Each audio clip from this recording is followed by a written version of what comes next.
오늘 이 밤 우리가 나눌 하나님의 말씀은 신약성경 베드로전서 2장 1절에서 5절까지의 말씀입니다.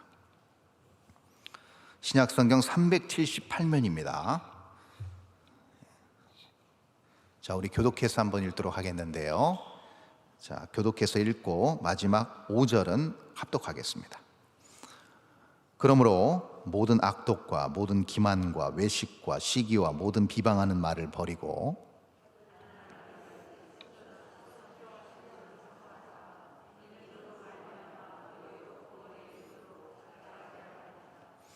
너희가 주의 인자하심을 맛보았으면 그리하라.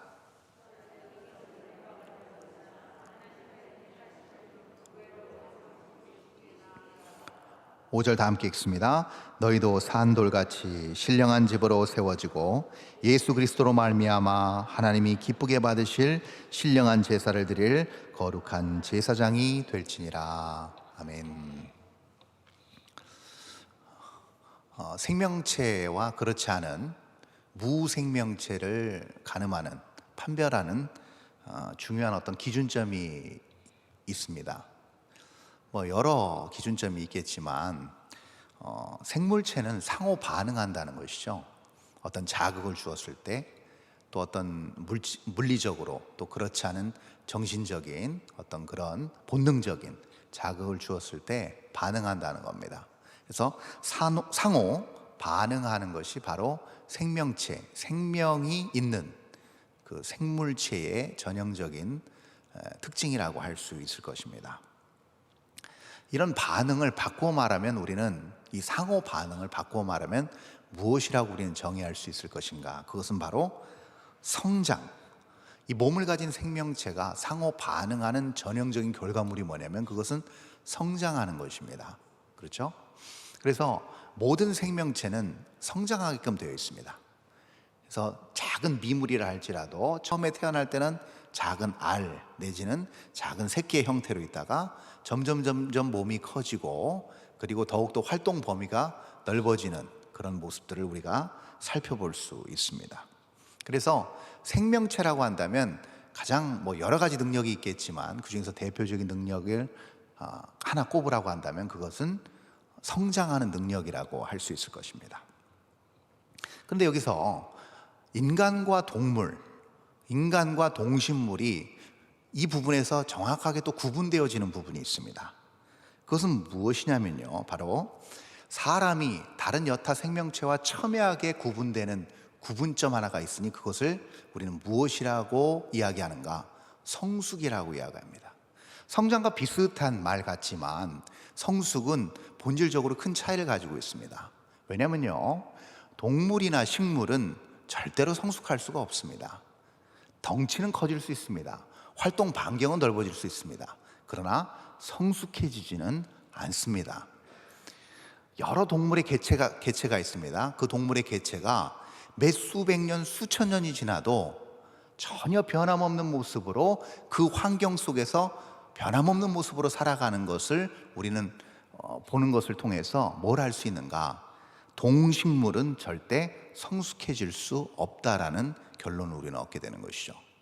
반면에 인간은 그렇지 않습니다. 인간은 작은 아기로 출생해서 몸이 장성한 어른에 이르기까지 물리적인 몸의 성장과 동시에 무엇을 경험하게 되고 무엇을 그 안에 내재하게 되는가? 바로 성숙함을 내재하게 되는 것이죠. 그런데 성장과 성숙의 중요한 차이점이 하나 있습니다. 그것은 뭐냐면요, 성장은요 일정 기간 시간이 지나면 둔화되다가 멈춥니다. 그렇죠? 우리 알고 있습니다. 끝없이 성장하는 사람은 없습니다. 시간이 지나면 성장기가 멈춥니다. 그 성장기가 멈춤과 동시에 조금도 지체하지 않고 뭐가 찾아옵니까? 역성장이 이루어집니다. 다시 말해서 이거를 우리는 일반적으로 뭐라고 표현하죠? 노화라고 표현합니다. 그래서 성장이 지나면 바로 꺾어지기 시작합니다. 그래서 노화가 시작되는 것이죠. 그래서 여러분, 젊음의 시기가 지난 다음에 뭐가 바로 찾아온다는 거예요? 바로 노년의 시기로 치닫고 있는 것입니다. 이것이 바로 성장의 한계라고 할 수 있죠. 그런데 여러분, 반면에 이 성숙은요 끝이 없습니다. 정점, 최정점의 한계가 없는 게 성숙입니다. 그렇죠, 여러분? 무한대로 성숙해질 수 있습니다. 무한대로 자라날 수 있는 게 바로 이 성숙의 놀라운 특징 중에 하나입니다. 또 하나 특징이 있습니다. 성장은 어떤 특정 기간까지만 성장합니다. 그러나 성숙은 그렇지 않습니다. 성숙은 시간을 초월합니다. 시간에 제약되어 있지 않습니다. 그래서 어떤 때는 더디기도 하고 어떤 때는 빨리 성숙이 이루어지기도 합니다. 성장이 그래서 수동적이고 자연적이라고 한다면 성숙은 능동적이고 인위적이라 할 수 있겠습니다.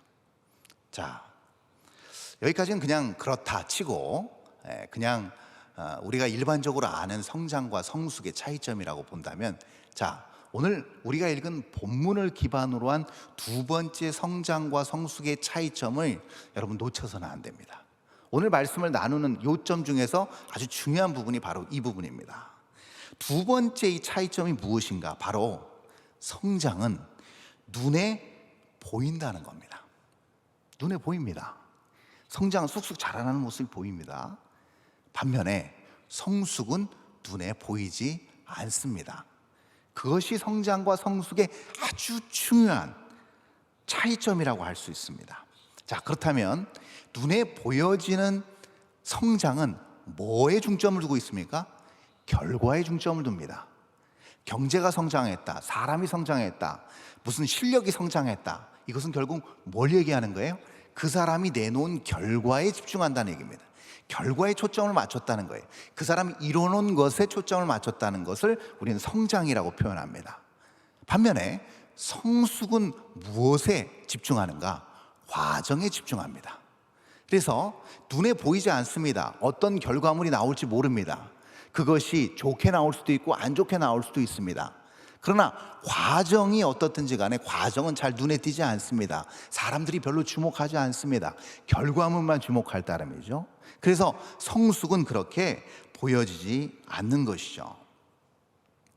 이런 중요한 성장과 성숙의 이 차이점을 아주 잘 그림적인 언어로 잘 표현해 준 본문이 오늘 베드로 사도가 쓴 이 베드로전서 서두 전반부에 나타나 있습니다. 우리가 읽은 본문은 아니지만 이것을 잘 그림 언어로 잘 표현해 준 구절이 바로 우리 본문 바로 앞절에 있는 1장 24절과 25절입니다. 우리 한번 볼까요? 24절과 25절. 자, 한번 다 함께 읽습니다. 시작. 그러므로 모든 육체는 풀과 같고 그 모든 영광은 풀의 꽃과 같으니 풀은 마르고 꽃은 떨어지되 오직 주의 말씀은 세세토록 있도다 하였으니 너희에게 전한 복음이 곧 이 말씀이니라. 이렇게 기록되어 있습니다. 우리 익히 아는 말씀이죠. 여러분, 이 말씀을 지금 베드로 사도가 어디에서 인용했는가 하면요, 여러분 이사야서 40장 8절의 말씀을 인용했습니다. 풀은 마르고 꽃은 시듭니다. 그러나 여호와의 말씀은 영영이 서리라 라는 이사야 선지자를 통한 예언의 말씀을 그대로 베드로 사도가 오늘 이 본문에서 인용하고 있는 겁니다. 자, 그러면 아까 우리가 설명한 성장과 성숙의 렌즈로, 그 관점으로 이 본문을 보면, 자, 성장은 어떤 부분에 기준을 두겠습니까? 자, 24절에 나타나는 육체라는 겁니다. 육체는 보여지는 거잖아요. 만져지는 거잖아요. 그래서 성장의 부분은 바로 육체라고 할 수 있습니다. 또 여기 나타나 있는 게 뭡니까? 영광이죠. 그 모든 영광. 그래서 이 모든 것을 다 하나의 단어로 요약하면 이렇게 요약할 수 있겠습니다. 결국 성경적 관점에서의 그냥 일반적인 성장은 무엇인가? 바로 육체의 영광을 의미한다는 겁니다. 아, 그 사람 굉장히 성장했어, 그 사람 참 괄목할 만한 성장을 이루었어 라고 정의할 때, 거기에 대해서 이코를 먹였을 때 무엇이 나타나는 거예요? 답으로 육체의 영광을 의미한다는 겁니다. 자, 육체의 영광 그럼 뭘까요? 보여지는, 감지되는, 그리고 모두 다 우러러 볼 수 있는 영광을 의미한다는 겁니다. 그것이 바로 우리가 아까 전에 살펴본 성장이라는 그 단어 속에 녹아 있다고 볼 수 있을 것입니다. 반면에 성숙도 여기 숨겨져 있습니다. 성숙의 원리도 여기 숨겨져 있는데요. 성숙의 원리는 이렇게 25절에 나타났습니다. 오직 주의 말씀은 세세토록 있도다 하였으니 너희에게 전한 복음이 곧 이 말씀이니라 라고 표현하고 있습니다. 자, 아까 제가 말씀드렸어요. 성숙은 한계가 있다 없다? 없다. 시간의 제약을 받는다 안 받는다? 안 받는다. 시간을 초월한다. 영영이 세세토록 너에게 전한 복음이 있는데 이 복음이 바로 하나님의 말씀이다 라고 결론 내리고 있는 겁니다. 그러므로 성숙은 주의 말씀, 이른바 복음이라고 말할 수 있을 것입니다. 자, 그러면 오늘 이제 본문으로 들어가서 오늘 본문 첫 절에서 우리는 아주 성숙의 중요한 자극 포인트를 우리가 하나 발견할 수 있습니다. 자, 이 정도는 우리 정의됐습니다. 보여지는 영광이 성장이고 보여지지 않는 한계가 없는 하나님의 말씀이 성숙이라고 했을 때, 자, 성숙을 자극시키는 자극 포인트를 그러므로라는 접속사를 놓고 오늘 본문 첫 절에서 베드로가 이어가고 있습니다. 자, 오늘 본문 첫 절 1절 한번 볼까요? 다 함께 읽습니다. 시작. 그러므로 모든 악독과 모든 기만과 외식과 시기와 모든 비방하는 말을 버리고. 자, 별로 안 좋은 것들입니다. 그렇죠? 복음, 하나님의 말씀 받았고 또 하나님의 말씀을 믿고 의지하는 하나님의 거룩한 성도들에게 보내는 그들이 수신자인데, 이런 부정적인 여러 단어들을 굉장히 사도 베드로가 쫙 나열하면서 오늘 2장 첫 절을 시작하고 있습니다. 자, 여러분 2장 1절을 보시면서 어떤 느낌이 드셨어요? 자, 이게 성장과 성숙과 무슨 관련이 있을까? 여러분, 자, 여러분 보시면요, 이 지금 2장 1절에 나타난 악독, 기만, 외식, 시기, 모든 비방하는 말, 여러분 이거 언제 불거져 나옵니까? 평온할 때 불거져 나와요? 평탄할 때 불거져 나옵니까? 모든 게 다 좋을 때 이런 감정과 이런 말들이 쏟아져 나옵니까? 그렇지 않죠. 무엇이 생겼을 때, 어떤 것들이 내 앞에 떡하니 나타났을 때 이런 감정들이 솟구쳐 오릅니까? 문제가 생길 때입니다. 문제가 생길 때 나오는 악한 감정들, 문제가 생길 때 나오는 자기 기만, 외식, 비방하는 말들은 여러분 평탄할 땐 나오지 않습니다. 안 좋을 때 나옵니다. 문제가 생겼을 때 불거져 나오는 것들입니다. 그럼 이 말은 결국 무엇이냐면 평온할 때는 절대 나오는 기질들이 아니라는 겁니다. 이것이 그럼 성장과 성숙과 무슨 연관성이 있는가? 여러분, 우리는 보통 문제나 고난을 맞닥뜨리게 되면 금요 기도에 나와서 이렇게 기도합니다. 하나님, 이 고난, 이 문제를 지나가게 해주십시오. 이 고난과 이 문제를 피할 수 있도록 해주십시오. 이 고난과 이 문제를 해결해 주십시오 라고 얘기합니다. 자, 거기에 그런 기도를 드리는 저변에 깔려있는 우리의 생각과 의도는 뭡니까? 부담스러운 거죠. 문제 자체가 안 왔으면 하는 겁니다. 평안하기, 평탄하기를 원하는 우리의 본능적인 그 마음의 저변에 깔려있는 것들이 기도로 그렇게 표출되는 것들이죠. 그렇죠? 우리는 누구나 다 문제나 고난을 원하지 않습니다. 반기지 않습니다. 그런데 여러분, 이거 아세요? 성숙은요, 문제를 먹고 자라납니다. 다시요. 성숙은 문제를 먹으며 자라납니다. 적으시는 분이 아무도 안 계시네요. 네. 굉장히 중요한 의미입니다. 여러분, 쉽게 말해서 이겁니다. 문제가 없다는 것은 성숙의 기회가 없다라는 겁니다. 그러므로 문제나 고난을 맞닥뜨렸을 때 우리가 놓치지 말아야 될 것이 무엇인가? 이게 성숙의 발판이라는 생각을 가져야 된다는 겁니다. 자, 예를 들어서 이겁니다. 철없는 두 남녀가 만났습니다. 결혼식을 하고 이제 살림을 꾸리고 신혼살림을 꾸리고 한 가정을 이루었습니다.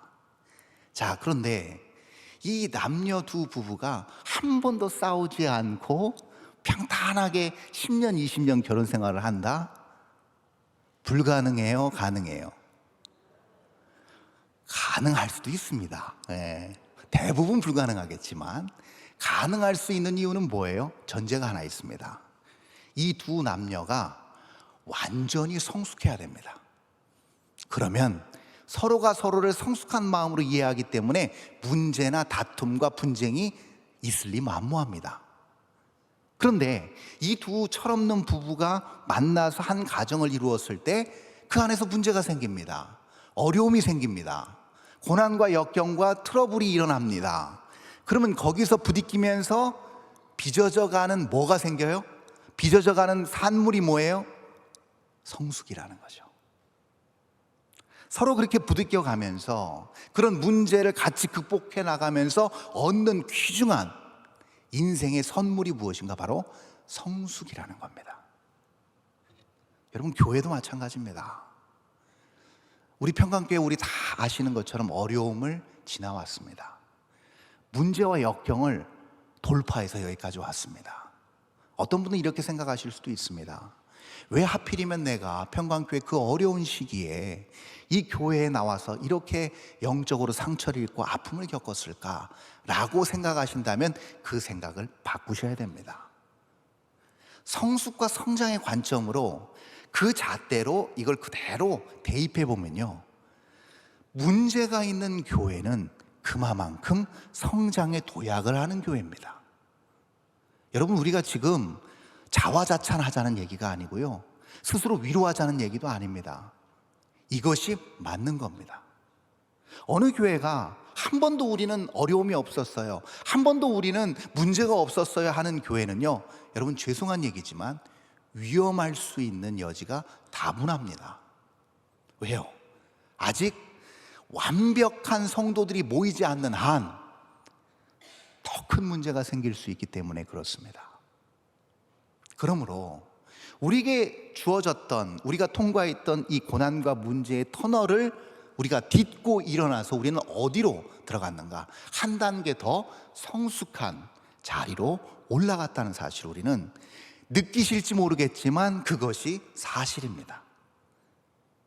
여러분은 잘 모르실 수 있지만 이제 저희 평강교회 출석한 지 이제 4년 차에 접어든 저는 너무나도 많이 이것을 느낍니다.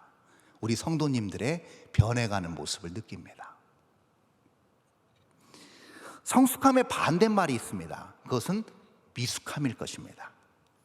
미숙함을 다른 말로 풀이하면 무엇일까요? 이렇게 풀이할 수 있을 거예요. 그것은 뭐냐면요, 본능이 이성을 압도하는 생각과 행동입니다. 내가 저 사람 것을 지금 뺏고 싶어요. 나 갖고 싶어요. 미성숙하면 어떻게 합니까? 그냥 힘으로 빼앗습니다. 미숙함입니다.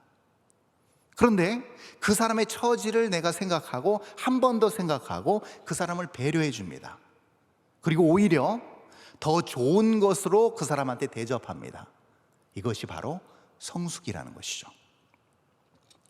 자, 그런데 오늘 방금 전에 우리가 읽은 이 1절, 본문 1절의 말씀은 여러분 성숙일까요? 미성숙일까요? 미성숙, 미숙한 모습들을 그래도 베드로가 나름 일목요연하게 정리해 놓은 겁니다. 똑같은 문제를 맞닥뜨리고 똑같은 역경의 터널 안에 들어갔을 때 어떤 사람은 성숙하게 대응하는가 하면 어떤 사람은 그렇지 않고 미숙하게 대응하는 모습을 오늘 본문 첫 절 1절에서 이렇게 베드로는 아주 자세하게 열거하고 있는 것이죠. 자, 이러한 미숙함을 탈피해서 문제를 성숙으로 승화시키는 비결을 우리는 오늘 배우고 돌아가야 될 것 같습니다. 그렇죠? 그 방법, 그 비법이 어디에 나와 있는가? 그 다음 절 2절에 나타나 있습니다. 우리 본문 2절 한번 다 함께 읽어볼까요? 시작. 갓난아기들 같이 순전하고 신령한 젖을 사모하라. 이는 그로 말미암아 너희로 구원에 이르도록 자라게 하려 함이라. 이렇게 기록되어 있습니다. 자, 여기서 중요한 표현 하나가 있습니다. 색깔 칠해놓은 신령한이라는 표현입니다. 신령한이라는 표현을 들으시면 우리는 보통 번뜩 이것을 떠올립니다. 성령 충만한, 영적인, 거룩한, 이것을 신령과 비슷한 의미로 우리가 그렇게 이해하고 그렇게 사용합니다. 근데 여기서 우리가 조금 더 원문을 살펴볼 필요가 있습니다.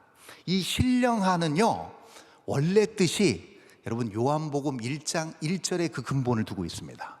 요한복음 1장 1절 어떻게 시작해요? 태초에 말씀이 계시니라. 이 말씀이 하나님과 함께 계셨으니 이 말씀은 곧 하나님이시니라 라고 시작합니다. 그게 요한복음의 서두 1장 1절의 말씀이에요. 하나님의 말씀, 헬라말로 로고스입니다. 근데 오늘 우리가 읽은, 방금 전에 읽은 본문 2절에 신령한, 이것이 어떤 의미를 가지고 있는가? 바로 그 말씀의 형용사입니다. 그러면 이렇게 표현해야 됩니다. 갓난 아기들 같이 순전하고 말씀의 젖을 사모하라가 맞습니다. 이게 정확한 원어적 풀이입니다. 자, 그럼 이 얘기는 무슨 얘기일까요? 이겁니다. 하나님의 말씀이 답이라는 겁니다. 하나님의 말씀이 성수로 가는 유일한 답이라는 겁니다. 하나님의 말씀으로 공급을 받아야만 진정한 참 성숙의 자리, 그 경지에 이를 수 있다라고 지금 베드로는 얘기하고 있는 겁니다. 여러분, 하나님의 말씀을 모르는 사람도요, 세월이 흐르고 나이 먹고 인생의 경륜이 많이 쌓이면요, 교양으로, 덕으로 무장할 수 있습니다. 그렇지 않겠습니까, 여러분? 많은 사람들과의 관계와 무수한 경험을 바탕으로 얼마든지 성숙하게 처신할 수 있습니다. 그러나 중요한 사실 하나가 있습니다. 하나님의 말씀을 모르면 어느 정도 성숙의 단계, 성숙의 흉내는 낼 수 있지만 구원의 참 생명에 이를 수는 없습니다. 여러분, 이것이 왜 중요할까요? 왜냐면요, 성숙의 가장 큰 최고봉이 어디서 이루어졌기 때문일까요? 십자가에서 이루어졌기 때문입니다. 우리가 알고 있는 성숙, 그냥 조금 더 남보다 조금 더 좀 깊은 생각을 하고 넓은 생각을 하고 이타적인 행동과 말을 하고 행동을 하는 정도가 아니라, 성경적 성숙은 무엇을 얘기하는가? 십자가를 얘기합니다. 성경적 관점에서 성숙의 가장 정점, 성숙의 가장 귀한 표본은 어디서 찾을 수 있는가? 십자가입니다. 그러므로 우리는 이런 결론에 도달합니다. 그러면 성경적 성숙이란 무엇인가? 가장 높은 자리에 있는 이가 가장 낮은 자리로 내려와 그 가장 낮고 비천한 자들을 위해 자신의 몸까지 다 내어주는 모습, 그러한 삶이 성숙입니다. 그들을 정말 진심 어린 마음으로 내 자신과 같이 사랑하는 모습, 그것이 진정한 성숙이라는 겁니다. 그래서 성숙은요, 가장 일반적으로 어떤 표현으로 나오는가? 우리가 가장 힘들어하는 거, 나하고 어떤 이해관계도 없고 내가 사랑할 만한 조건이 없음에도 불구하고 무조건적으로 사랑하는 것, 내가 무엇인가를 받았기 때문에 사랑하는 것이 아니고 내가 먼저 주는 사랑, 내가 먼저 그 어떤 것도 따지지 않고 헌신적으로 먼저 하는 사랑, 그것이 성숙입니다. 너무 어렵죠? 너무 부담스럽고 힘듭니다. 그럼 우리는 이런 의문을 갖습니다. 과연 이것이 가능할까? 이 말씀을 나누고 있는 저와 여러분도 문득 그런 생각이 드는 겁니다. 나는 과연 어느 정도까지 성숙에 이르렀을까 궁금하시죠? 과연 이 나의 삶 가운데서 이러한 성경적 성숙을 이뤄낼 수 있을까라는 의구심이 생기기도 합니다. 이 말씀을 전하고 있는 저 또한 마찬가지입니다.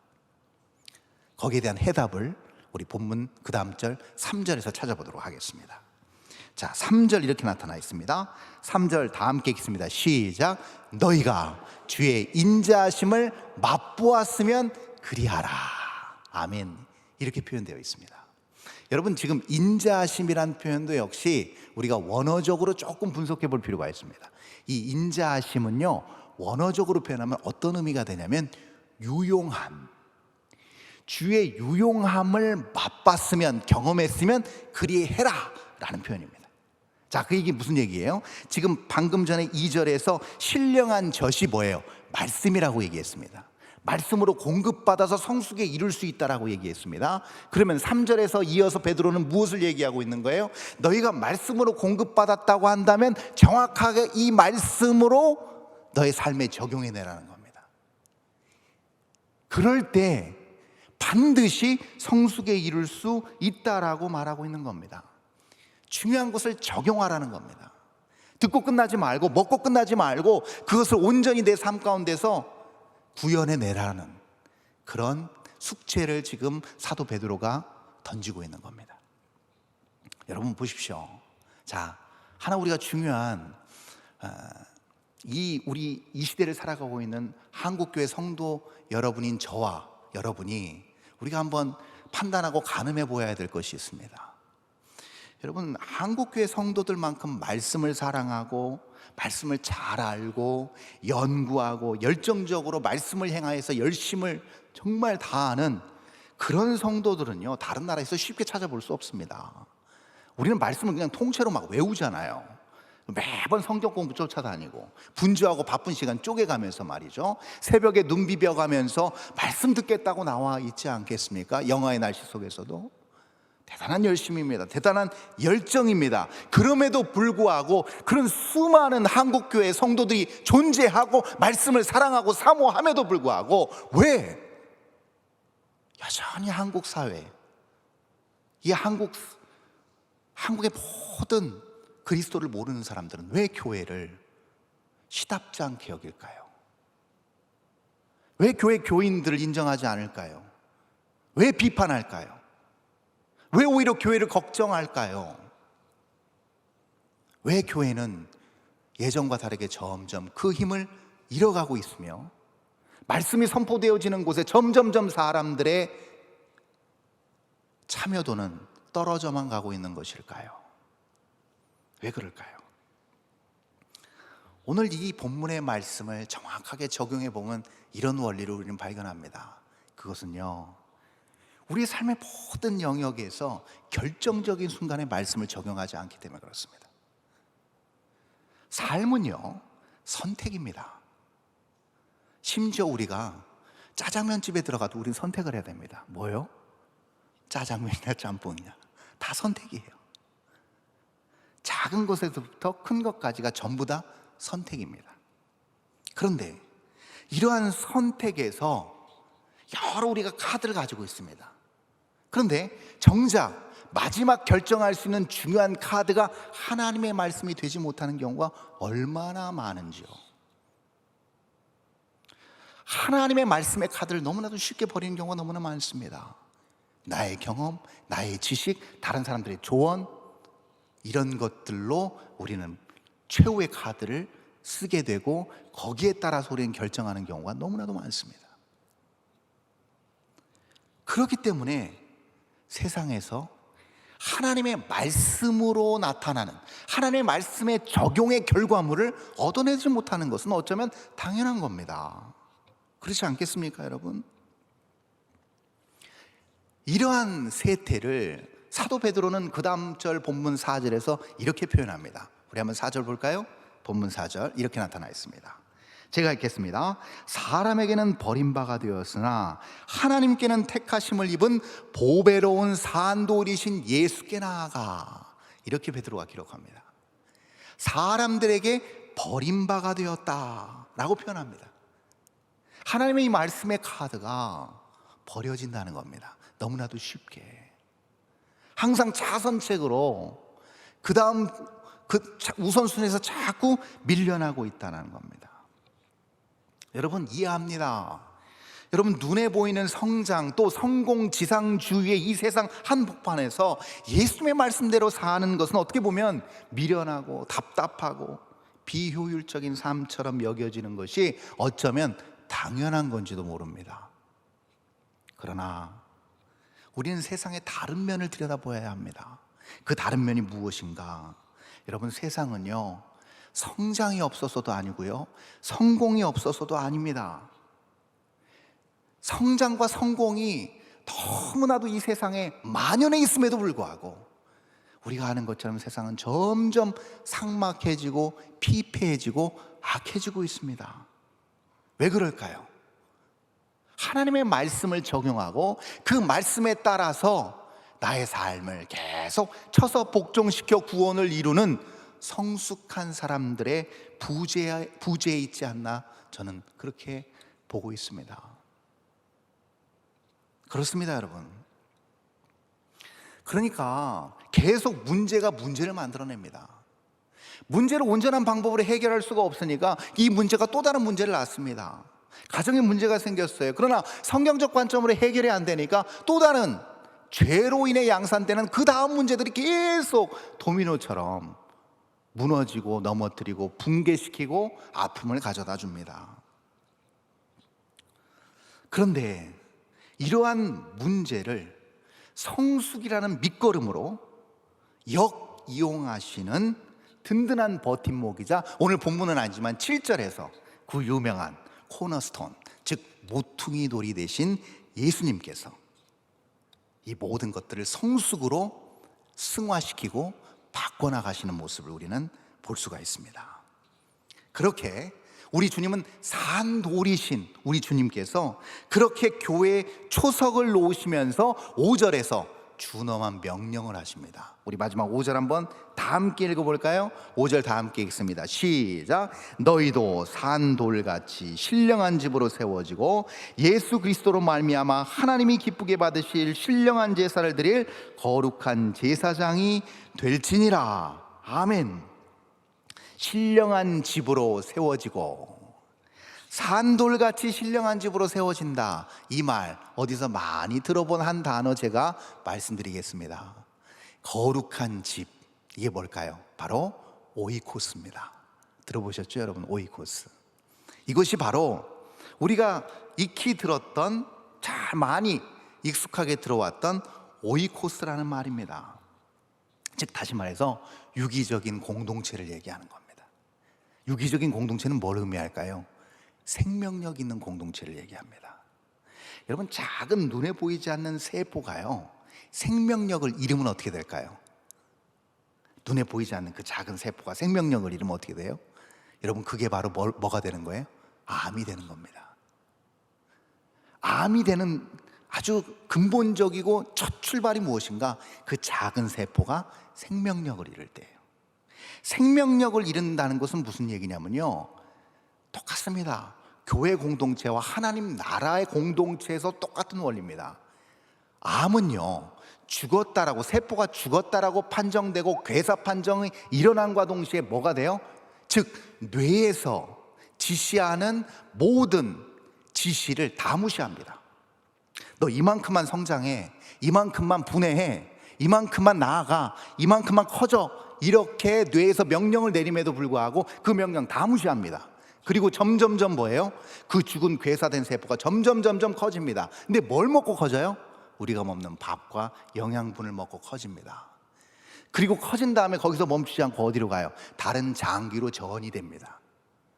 급속도로 퍼지기 시작합니다. 똑같은 원리입니다. 죄의 원리와 똑같습니다. 단순히 그냥 성장을 하기 위한 죄된 본성의 원리와 똑같습니다. 하나님께서 원하시는 하나님의 고귀한 뜻, 그것을 온전히 무시하고 내 열심, 내 목적을 위해서 가진 노력을 다합니다. 내가 가지고 있는 자원을 총동원해서 잘못된 방향으로, 사망을 향한 방향으로 치닫습니다. 그리고 거기서 머물지 않습니다. 급속도로 퍼져나갑니다. 모든 영역에 악영향을 미치기 시작합니다. 내 자신과 내 가정과 내 사업체와 심지어 교회 공동체의 조직까지도 와해시키는 무시무시한 암세포와 같이 그렇게 우리를 점점 잠식시켜 나가기 시작합니다. 이것이 바로 성장주의에 물들어 있는 많은, 눈에 보이는 것이 다인 양 생각하고 살아가는 이 세상의 많은 미련한 인생들의 모습이 아니겠는가, 이 말입니다. 여러분, 그러므로 우리가 이 시간 이 베드로 사도의 이 편지를 통해서 우리가 다시금 깨달아야 될 것은 무엇인가? 4절의 말씀입니다. 다른 방법이 없습니다. 죄된 본성을 지닌 우리가 유일하게 참된 성숙의 길로 나아갈 수 있는 유일한 방법 무엇일까요? 4절의 말씀입니다. 예수께 나아가. 다시 한번요, 예수께 나아가. 이 방법밖에 없습니다. 예수께 나아갈 때 우리는 살 수 있습니다. 산돌이 될 수 있습니다. 그분이 진정한 우리의 디딤돌이 되시고 버팀목이 되시고 모퉁이돌이 되십니다. 그 모퉁이돌을 중심으로 모든, 여기 지금 4절에 얘기한 산돌이 단수로, 한글 성경에는 단수로 쓰여졌지만 원문에는 복수로 쓰여졌습니다. 그 산돌이 결국 우리라는 얘기입니다. 그 모퉁이돌을 중심으로 해서 수많은 돌들이 차곡차곡 쌓여 나갈 때 튼튼한 건물이 반듯하게 세워지는 법입니다. 그것이 결국은 하나님 나라가 되지 않겠습니까, 여러분? 이 세상에서 그 누구도 흔들 수 없는 견고한 하나님의 뜻과 의 아니겠습니까, 여러분? 항상 나아갑시다. 현재 분사형으로 쓰였습니다. 이 얘기는 무슨 얘기냐면 한 번 나아가고 끝난다는 거 아닙니다. 한 번 세례받고 한 번 은혜 받고 끝난다는 거 아닙니다. 지속적으로 끊임없이 계속 하나님 앞에, 예수 그리스도 앞에 나아가야 된다고 지금 베드로는 주문하고 있습니다. 그럴 때만 소망이 있습니다. 여러분, 뭔가 일이 잘 풀린다고, 내 어떤 문제가 해결됐다고 그걸로 여러분 소망을 품으시겠습니까? 아닙니다. 그 어떤 나의 삶에서 소망의 실마리, 소망의 물꼬가 트이지 않는다 할지라도 주님이 나의 편이고 주님이 나의 손을 붙잡고 계시고 주님이 나의 든든한 버팀목이 되시고 나를 위해서 죽으시고 나를 위해서 친히 모퉁이 돌이 되셨다는 그 하나로 여러분, 우리가 소망을 품을 수 있지 않겠습니까, 여러분? 그것이 우리가 가진 유일한 소망이자 이 세상 그 어디서도 견줄 수 없는 진정한 참 소망인 줄 믿습니다. 그 소망이 오늘 이 밤, 이 시간 다시금 우리 앞에, 우리의 삶 속에, 우리 마음 깊숙한 정중앙에 견고하게 세워지고 뿌리 내릴 수 있기를 바랍니다. 그럴 때 우리의 삶은 아름답게 환한 생명의 빛으로 빛나게 될 것입니다. 왜냐하면 소망 없는 이 땅에서 여전히 우리 하나님은 당신의 오이코스를 통해 이 땅에 생명을 불어넣고 계시기 때문입니다. 기도하겠습니다.